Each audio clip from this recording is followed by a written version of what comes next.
Hey, what's going on, chess lovers? This is Maurice Bishop Chess. So y'all know my slogan: "Life is a game of chess."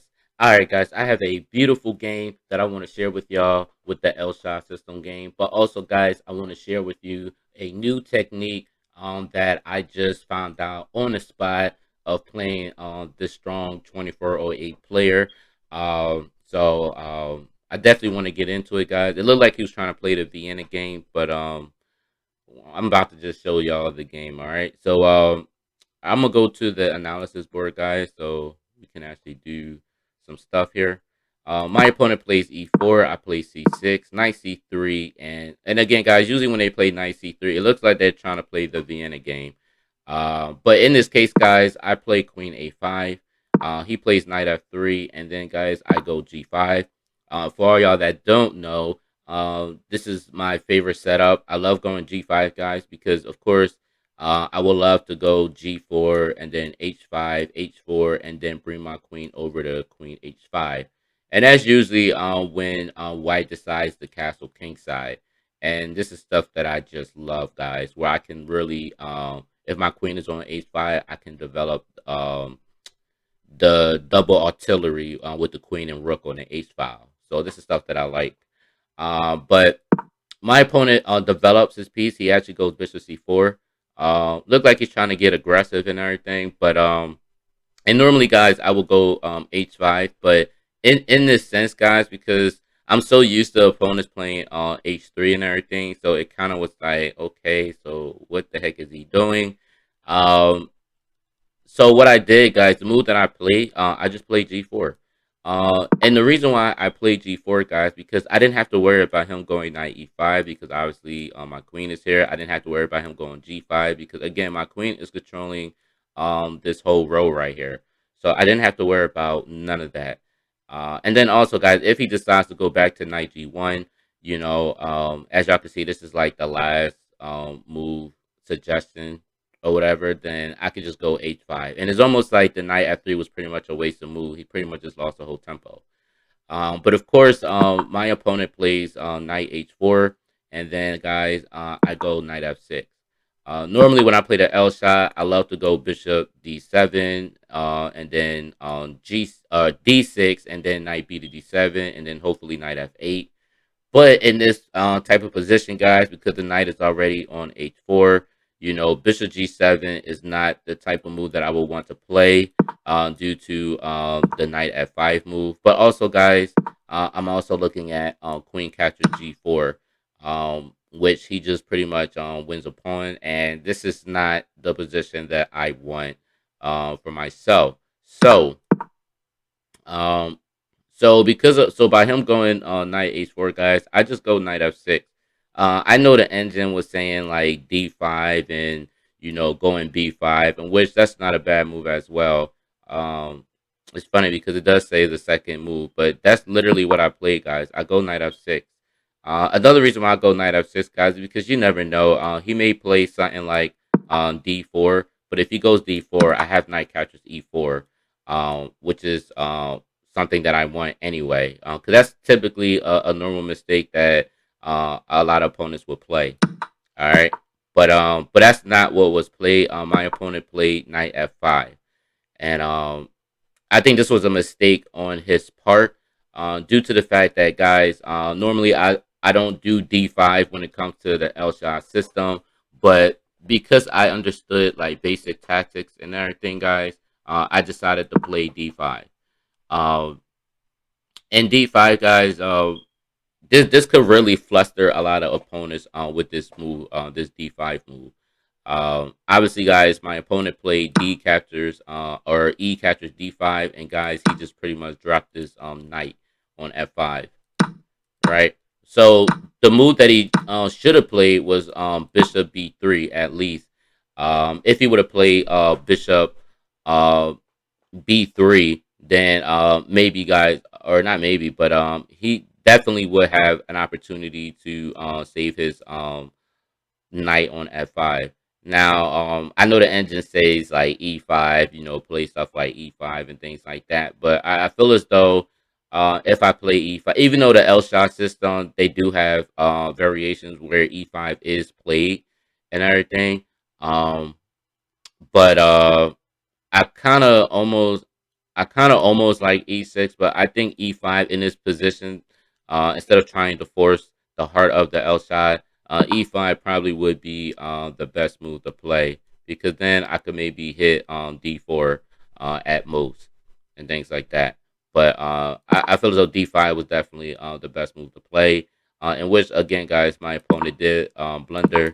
Um, he did take the pawn on d5, and then I just took his knight. And this is a 2408 player, guys, you know? So it's a typical mistake. Uh, D captures c6, and I go knight captures c6. He cancels kingside, and I just go h5. Because, guys, I just want to attack. I just want to attack as fast as possible. He goes rook e1. And just to prevent any other complications and everything, guys, I decided just to castle queenside. And I did this, guys, because, again, I'm all about getting open files, guys. This D file, I wasn't worried about him taking bishop captures f7. I wasn't worried about it. So, for instance, guys, even if he does take um, my my pawn on f7, guys, my next move was just going to be h4. You know, that was literally going to be my next move. Now it's funny because the engine even suggested g3, which that's something that I definitely would have to look at. So what actually happens if he takes f captures g3? If he does that, knight g4. So the whole point is with knight g4, if he decides to go somewhere like h3, then we have queen c5 on check coming. Um, yeah, he could go d4, but again, guys, we have knight captures d4. This is just pretty much winning for black, if you ask me. I just think this is totally winning. Um, but yeah, guys, so that's actually a pretty nice a little pawn sacrifice. But even if H captures on G3, what would be then? Well, we'll have H4, which is also another move where we're just really trying to open up the H file. If G4, again, we have knight captures G4, and again, guys, we're still being able to open up the king side as well. And as you can see, this king is totally safe. This white king is definitely not all that safe as well. Yes, he does have bishop e6, take, rook captures e6, and then queen f5, where we're hitting the rook, but also hitting queen captures f2. I just think this is just powerful. And as you can see, guys, in this position, it looks like White is giving up his rook due to the fact that this stuff is too powerful. Because there are some mating attacks coming as well. So, for instance, guys, even if rook e2, we have queen f4 coming, and then of course, guys, check and then checkmate on h1, which is why which is why White was trying to give up his rook. But you know, this is like a shocking, surprising attack that a lot of people don't know about. So that's just definitely something to actually look at. But yeah, it's just so many things Elshad could do, man. It's just crazy, guys. Like very crazy. All right, so I castle queen side. He just go d3. He doesn't even bother to take the pawn. So I just go h4, guys. I just go with my normal attack, my king side attack. You know, it's just logical moves, guys. At least I like to think logical. Bishop d2, and guys, I go g3. Not a problem. I go g3. I ignore his bishop d2 because it's not that big of a threat.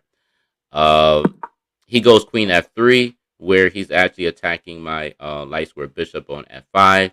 And then, of course, guys, I just go knight d4. Why I go knight d4? Because, again, guys, I'm not only attacking the queen and harassing the queen, but at the same time, I am defending the light square bishop on f5. The queen goes f4. And, of course, guys, what is the only piece that's not developed right now? Looks like this bishop on f8 is the only one that's not developed. So what do? I go bishop h6, guys. And of course, guys, if queen captures h4, I have bishop captures d2, which that's a discover attack, where my rook is hitting the queen, but also the bishop, dark square bishop, is also hitting the rook on e1 as well. So, and of course, black definitely has a big advantage in this position. All right, so after bishop a6, my opponent, he did hit me with knight d5. I did thought for a minute. This is a longer time control, guys. Not that long. It was like 3 minutes.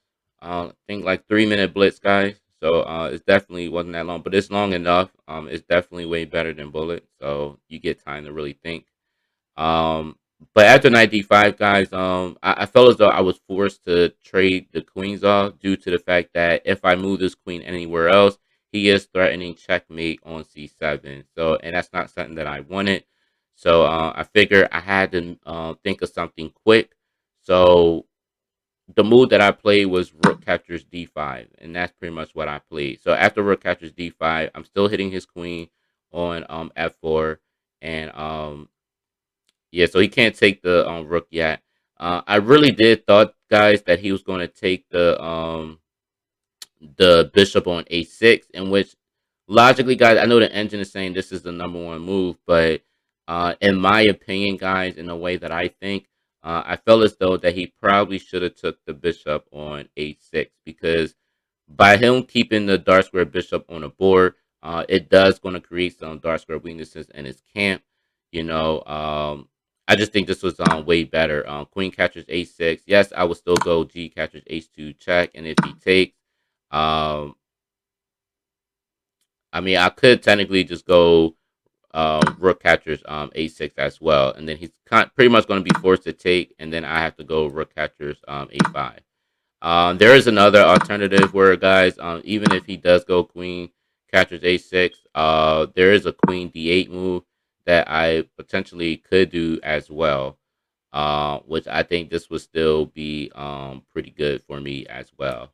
Um, but even after queen e3, I still hit him with knight g4 check, and then I'm winning his queen. So so yeah, so if he did that, guys, it's really not a move, any move that he can really go. Even after this queen g7, I don't even have to worry about this knight right now. I could go h3, which I think is a powerful move. If the bishop decides to take that, then I do have ace capture g2 check, and yeah, I just think this is pretty strong. I think this is very strong. Obviously, he doesn't want to go king capture g2 due to rook g8, in which I'll be winning the queen. So I just think this is just totally perfect. And to be honest with you guys, I don't even have to go rook g8 first. I could technically just go queen captures d5 check first. If it goes king f1, this rook on h1 definitely does the trick. Obviously, he can't go to e2 due to the knight on d4. So if he does go, what is it? I want to say, yeah. So he can only go queen g1 and then bishop h3. That's checkmate. So that's just it's just nasty, guys. It's just some nasty stuff, guys. Um, but anyway, bishop a6, knight d5. I go rook captures d5. He actually takes my queen on a5. I go bishop captures f4. He takes my rook, and I go g captures h2 check. He goes king h1, and I go knight captures h2. Um, he goes c4, and I go knight f6, which was fine with me, guys, because the threat that I now want to make is knight g4, where I'm threatening checkmate on f2. He goes bishop c3. Again, guys, I thought about going knight c6, but then again, guys, I felt as though he was going to take this knight on f6, and I really want this knight on f6 because, again, I do have a threat of knight g4 when I'm threatening checkmate, which is why I just go e5 automatically. He takes, I take rook e7, and then I just go knight g4. And again, guys, I'm still threatening knight captures f2 checkmate. So if he does something like I don't know, like taking the pawn here, this is checkmate. Um, Even if, guys, he decided to go like rook f1 defending this pawn, I have bishop captures d3 where I'm hitting the rook on f1. And again, guys, this is just a win position for me. Even if he tries to, get rid of this dark square bishop, again, I'm gonna just still take on bishop captures f1. And if rook captures f4, I do have rook g8 coming. Again, guys, this is just winning for black. If something like a3, I do have a pass pawn with d3 coming. Again, this is just it's nothing that white could do in this position. So that's why, guys. After the rookie 7 move, and after I did my move knight g4, my opponent resigned in this position. So again, guys, so if you ever come across this position, I'm pretty sure some of y'all will. Somebody will play knight c3, queen a5. I just love this move. After knight f3, just g5. I think g5 is just a great move. And again, guys, it really takes your opponent out of his book. And after bishop c4, guys, I don't even think bishop c4 was even the best move to even play, especially when you're playing against the Elshad. I don't even think this is a really good move at all. After this g4, knight f6, knight f5, understand, they believe in like strategic principles, finding a post for your piece. But when you're playing the L shot, those principles kind of go out the window. That's personally for me, which is why I like the L shot because it does break a lot of principles. Um, but anyway, guys, I hope you actually enjoyed this video. Definitely like, share, comment. Let me know what you think of this game. And also, guys, don't forget to hit the subscribe button. All right, guys. Peace.